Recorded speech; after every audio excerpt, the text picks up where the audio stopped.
Hello everyone, welcome to another Power Talk with Archana. Today I have a very special guest with me, Miss Lisa Wilson. Lisa is a part of my professional network based in Canada.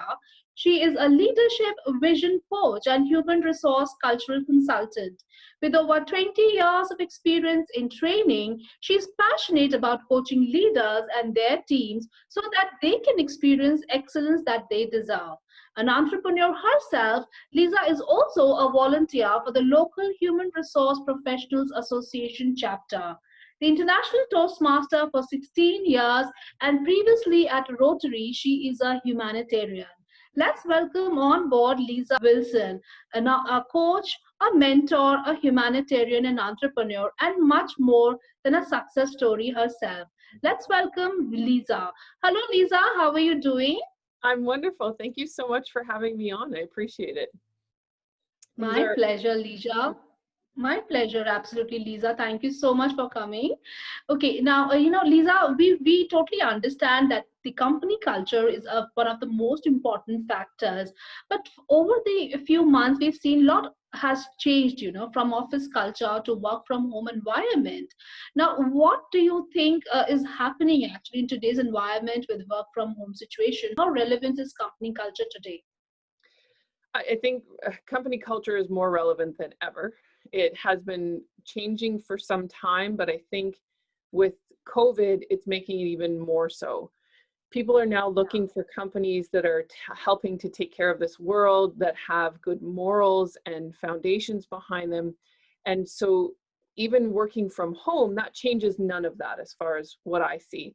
Your culture needs to be there. You need to have a solid foundation of who you are, be solid in your mission, your vision, and your particular values in that company, and make sure that you're sharing it and communicating it. Working from home changes none of that foundation. It just changes how we do things. The foundation Yeah. should always be there, but I think it's something that some companies haven't come to yet. We're getting there. More and more companies are coming around and Yeah. understanding the importance of having that strong culture, but we're not completely there yet. It's getting there, but slowly but surely. But in the work from home culture, as far as I'm concerned, the culture shouldn't change. It just is how you communicate it and how you do whatever it is that you're doing.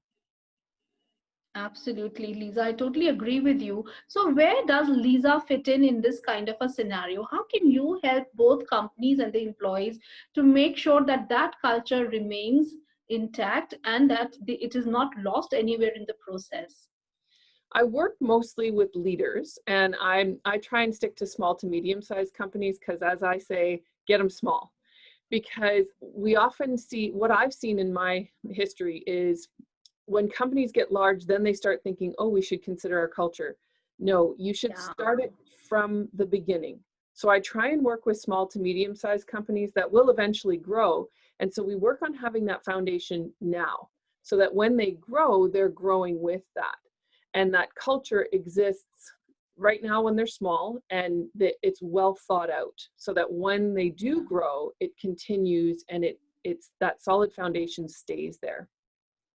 Now, how I help is I work with the leaders in the company. So whether you're a small business owner and have, 5 to 10 employees, or whether you're at the point now where you've got, 200, 500, I work with the leaders in those organizations. So either the right at the top, so the CEOs, or working with the frontline leaders to make sure that they're clear in what they're doing and that they're acting in a way that's making sure that that culture stays current and it stays solid, because the larger you get, the harder it is to hold that foundation. And Absolutely. so you have to do it through the leaders. And so I work with the leaders to say, okay, here's what, if this is what your culture is, how are you behaving to make sure that your team feels that culture every day?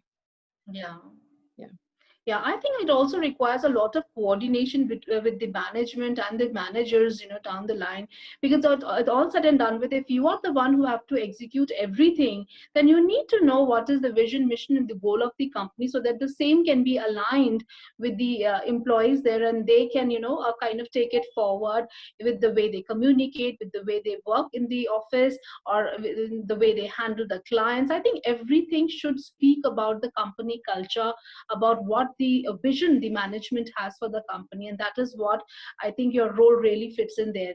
Amazing. But tell me one thing, Lisa. I mean, now that we are working from home, and we're also talking about, company culture, but we have gone virtual, 99% we have gone virtual, where we see the human touch is missing. So where does Lisa fit in a situation like that? So I think that the human touch doesn't have to be missing. So what I'll do is I'll share my story. I used to work a 9 to 5. So I worked at a company. There was people, I had people around me all day. And then I started this business. I was working from home and I was single at the time, no one living in my house, just me. So how I managed for myself was I did those volunteer roles. I stepped out. I started working at the HRPA and Rotary and Toastmasters, and I made sure that I was going to those meetings regularly. So it kept that social part for me as well. So when you're working from home, if that's suddenly your thing, then make sure that's happening. As a leader, though, what you need to do is make sure that your team has those opportunities. So it's not just about having a meeting just to have a meeting anymore. Now you have to call meetings just to let people get to know each other and be a little bit social so that we know what's going on for each other and we can step up and help each other. We had our first Toastmasters meeting in months here last week. And we were discussing that the thing that you miss on the Zoom calls is when we're all in a meeting, we're all in the same conversation because you can't have side meetings, right? Because everybody's hearing what's going on. So we were saying that that was the one thing that's missing. So what I suggest to leaders is that call your team members, say, hey, make sure that you're reaching out to your coworkers regularly, once a week, 15 minutes. Hey, how you doing? Because you would do that at work. Now that you're at home, you need to do the same thing. It's just, you can't just walk into the lunchroom and see someone. You actually have to make the effort to do it. And so really, it can all still happen as long as you're aware and you're making the effort to do it. Yeah, I think that's very important. That effort has to be there, because if you don't have that effort, then everything falls flat. And that is where the collaboration comes in. You need to make yourself present on all the places so that the collaboration continues. And that is where the work also happens in the right direction, because everybody stays associated. You're very well said. Absolutely right, Lisa. Lisa, tell me one thing, when we are talking about a difficult conversation, or we're talking about unified solutions through conversations, I think that is one area where a lot of things get messed up, because we are talking about, maybe we are talking about a change in the company, we are talking about risk management, or we are talking about, maybe appraisals, retentions, or, attritions. There's so many things that a leader would like to bring forth to the team to discuss. Now, those difficult conversations, if they do not come with one solution, which is, a mutual decision, then it does get difficult. Now, how do you explain this? What are your thoughts on a situation where difficult situations and unified solutions is a question mark? Yeah. So when I'm talking about, I do a whole course on difficult conversations, and I talk about how you prepare yourself for them, because there's a lot of emotions that go on for us. And sometimes they walk into the conversation. And so we need to be aware on how to take care of our own emotions so that we can go into the conversation and figure it out, figure out whatever it is we need to. So we go in, instead of going in with, this is my point and I'm going to make it and you guys are all going to listen, we go in with, okay, I'm curious what's going on for everybody else. And we invite more conversation. So conflict, when I say difficult conversations, it's usually a conflict. Conflict is a good thing. It's really good. Yes. It's what moves us forward. It allows us to grow. It allows us to see a whole pile of different ways. Every time I'm also a trained mediator. Every time I've been in a mediation, when people can start to bring their ideas together, there's always a better idea that comes from it. So if we get really good at having those difficult conversations, we'll come to not just unified solutions where we've all heard each other and we've taken little bits from everyone. We'll come to a better solution, because the more thoughts, the more ideas that you have, the better the solution is going to be. But if you go in as the leader of that conversation and you don't listen to what everybody else has to say, you're only coming from your own mind, your own personality, your own thoughts, and you're not getting as far as you would with that whole team happening. So absolutely right. Yeah. Yeah. It's really You important know to have what? that conflict and have those conversations. Absolutely. You know what? The other day, I had a webinar. I was hosting that webinar about the new education policy that has come up in India.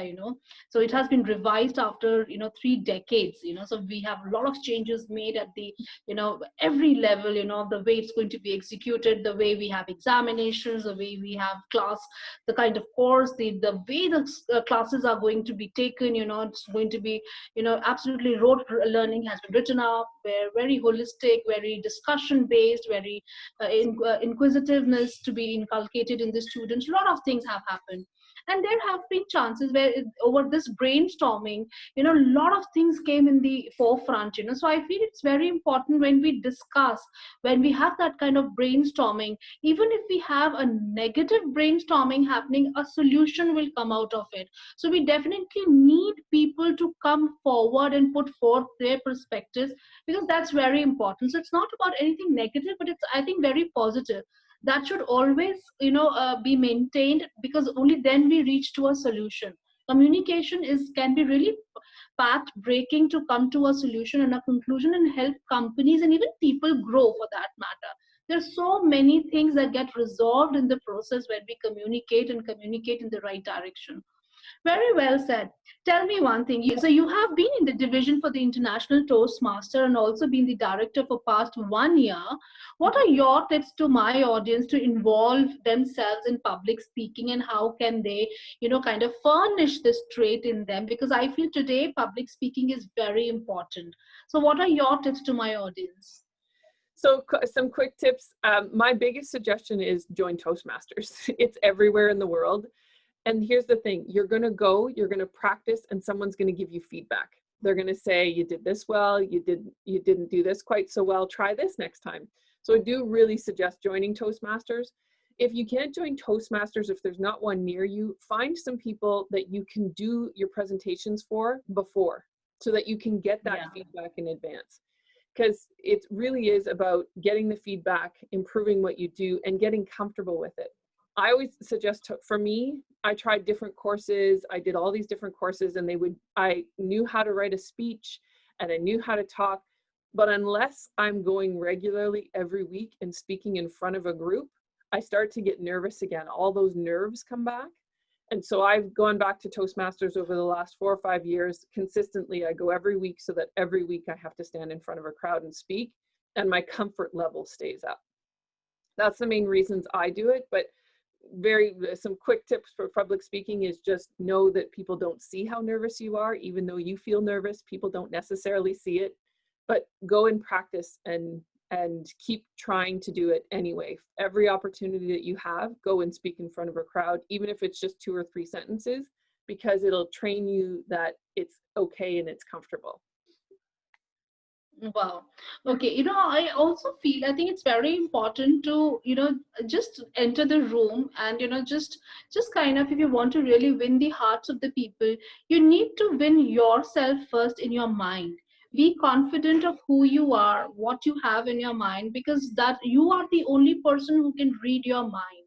So it's all about decoding your mind the moment you start speaking. It's only about those words that are falling one after the other, and that's what you need to follow. Just stay confident.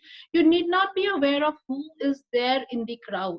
They are just people. So it's not about who they are, it's just about your audience. So be it even the prime minister, the president, for you at that point in time, they're only your audience, and that is what you need to take care of. And once you do that, you have won the show. Amazing. Great. Tell me, Lisa. So you have had you have a huge experience. You've been into HR, human resources. You have been into public speaking past 16 years. You have been volunteering for so many other, areas of your interest. What is that one thing that if, people would come to you, how can you contribute in making their lives, better? So I do that through coaching, and as well as doing courses. But I think the main thing for me is people get, I think in both in public speaking, but also in their leadership role, they start to question what they're doing. And when they start to question what they're doing, as you mentioned, they don't show up with that confidence that they need to. And so I often say I'm the voice giving you the confidence to being the leader you want to be. Because people will come to me and they'll say, well, this is what I want to do, but they won't have the confidence to do it. As soon as we talk it through, then they can go and they can do it. And they do it in a way that now people actually want to follow them because they have brought that confidence. You know what you need to do. Sometimes you just need someone like me who's outside of the situation to help you see in a slightly different way, so that you walk into it in a way that's going to take you back to that foundation, so that you're constantly staying to that foundation of that culture that you want to create. So that's the main piece I do. That was one of the sentences I used regularly, is giving you the confidence to be the leader that you want to be.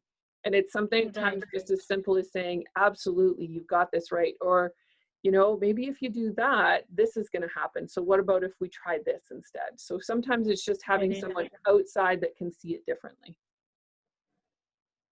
Tell me, Lisa, I mean, you've put it really beautifully, but you know, I feel every area can have scope of improvement.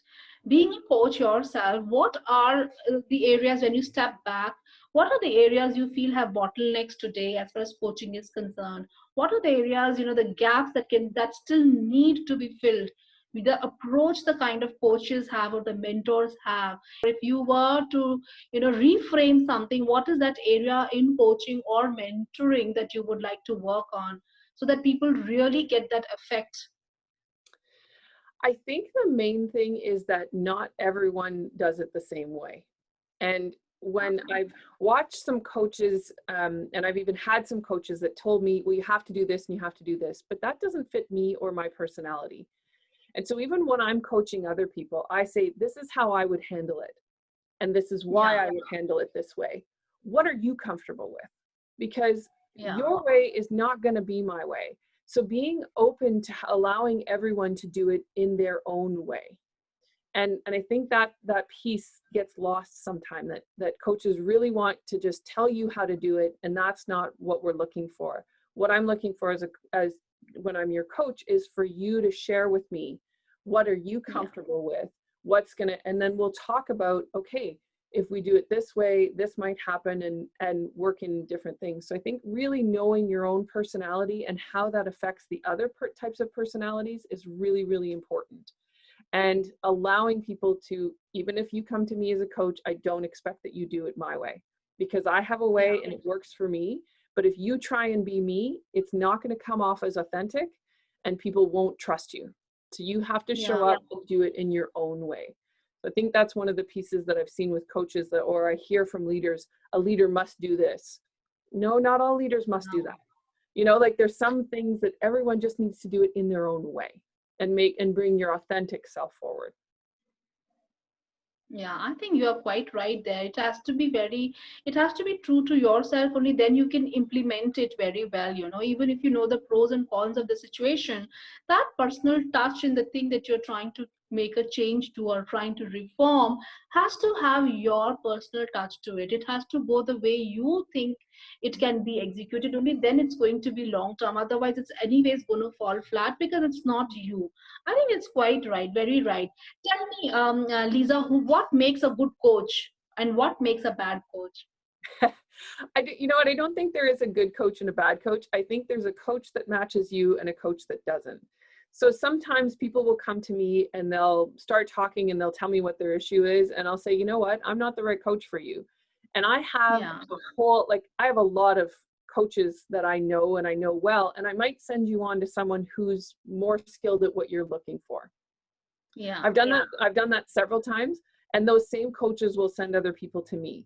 But I do really suggest for anyone looking for a coach that you make sure that it's someone that you get along with and that has the right personality for you and the right way for you. Every coach is different, just like every leader is different. You just have to find the one that's right for you. Don't necessarily think they're good and bad. They're just right for the right times and not the right times. I worked with very different coaches. I worked with the ones who were more around doing things in a spiritual way, and we worked on that side. And then and now I'm working with a coach who's very practical in everything that she does. Okay, is, you know, is meditating for 3 hours what you need to do, or maybe just meditate for 20 minutes and go and make some calls. Like, she's more practical in her approach to things. So both have worked for me, just at different times. So it's not necessarily good and bad. It's what's working for you and what doesn't. And if it doesn't, walk away from that coach. You know, most coaches have some form of, you know, money return or whatever that looks like. Make sure that there is a way. Look, if it's not working out, and most of us offer like some form of call prior, so that you have a chance to get to know us and meet us and make sure that we're the right one for you. Yeah, I think very well said. I think it's all about that instant connect that you make with your coach at the EQ and the IQ level. And the moment that happens, you know that coach is your. And I think even from the coach's perspective, that is one thing that comes in the forefront. If you're able to touch the heart of the person whom you will be coaching or you will be mentoring, I think that's where the client is yours forever. So I think that we all need to really, really work on, and the business is all ours. That feeling, that gratification is what is most important, I feel.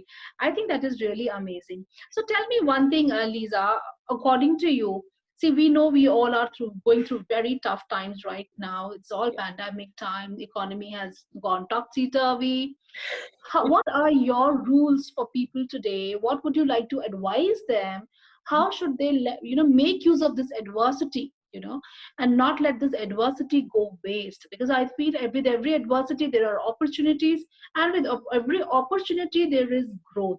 So how should people really work towards it and not let sun set on them?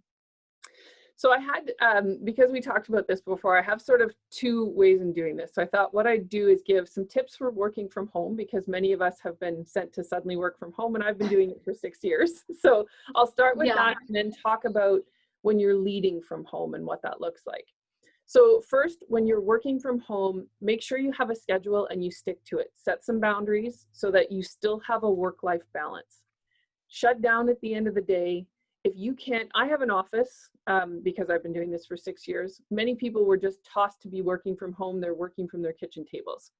Find a way that you can shut it down at the end of the day, whether it's close the door to that room, put the computer away, whatever you need to do. Separate so that you have your home life still. Find time to be social, depending where you are in the world. Whether that's in person now, where I am, we can have in-person meetings. We try and do them outside as much as possible, and we still distance, but we can meet. If you're not able to, find a way to meet online. Toastmasters continued to meet online. Many clubs continued to meet online. So there were social gatherings. They're just happening online. Do your self-care. This is the main thing. So self-care, I'm going to quickly explain this. Self-care gets lost. Sometimes we think it's all bubble baths and manicures and pedicures. That's not what it is. Sometimes self-care is paying your bills.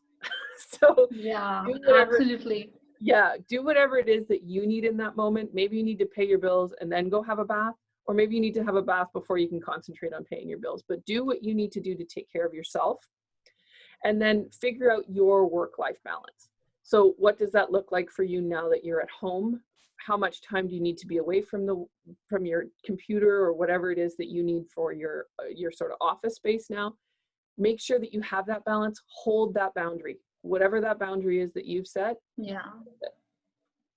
So, and then if you're leading from home, as I mentioned already, nothing changes in your vision, mission, and values. That still needs to be solid. It's only the how you do things now. It's only the how, and you need to be focused on the how, because we can't just meet in the lunchroom. So we need to make sure that we're having that social time. Communicate. More important than not, we need to be talking to people now. So set up meetings. Even if you don't need a full meeting, have a 15-minute meeting with your whole team, just so everybody can have some social time. Again, create that space for social time because it's important. Listen to your team, what's going on for them, and then pay attention to your own behavior, because we're all dealing with stress right now. And so figure out your way. So going back to that self-care, figure out a way so that you as the leader are showing up and making sure that your behavior matches what you want from your team. So if you're really stressed out and you're bringing that to every one of your meetings, guess what's going to happen to the rest of the team? they're all going to be really stressed out and high and all of that too. So make sure that you're aware of your behavior, your self-care, all of that, so that your team can do the same. And they're getting the calm you as opposed to the one that's wanting to pull their hair out. Absolutely, absolutely. Can't agree with you more. You've spot on mentioned every single point that will really make a difference in the lives of the people and help them stay positive and stay more attuned to what's happening around and get going. I think that's the way forward. That's the only way forward. Thank you so much, Lisa, for speaking to us. You've been amazing, great, very bubbly, very charming. I'm sure this video is really going to add life to the moments we've shared here on this video. Thanks a lot for the opportunity to speak to you. I'm sure my audience are going to love you. Thanks a lot for coming on board. Thank you so much for having me. I really appreciate that. This has been wonderful and so wonderful. Thank so you. Again, here's an opportunity. I'm in Canada and we're very, very far away. We're very in very different time zones, but all of it can happen. Yeah. Thank you so much. Thanks a lot. Take care. Bye-bye. Bye-bye. That was Lisa Wilson for you. It's all about communicate, communicate, communicate, and communicate. Communication is the key factor that helps you reach out your target audience. And public speaking is something you need not be scared of or be conscious about.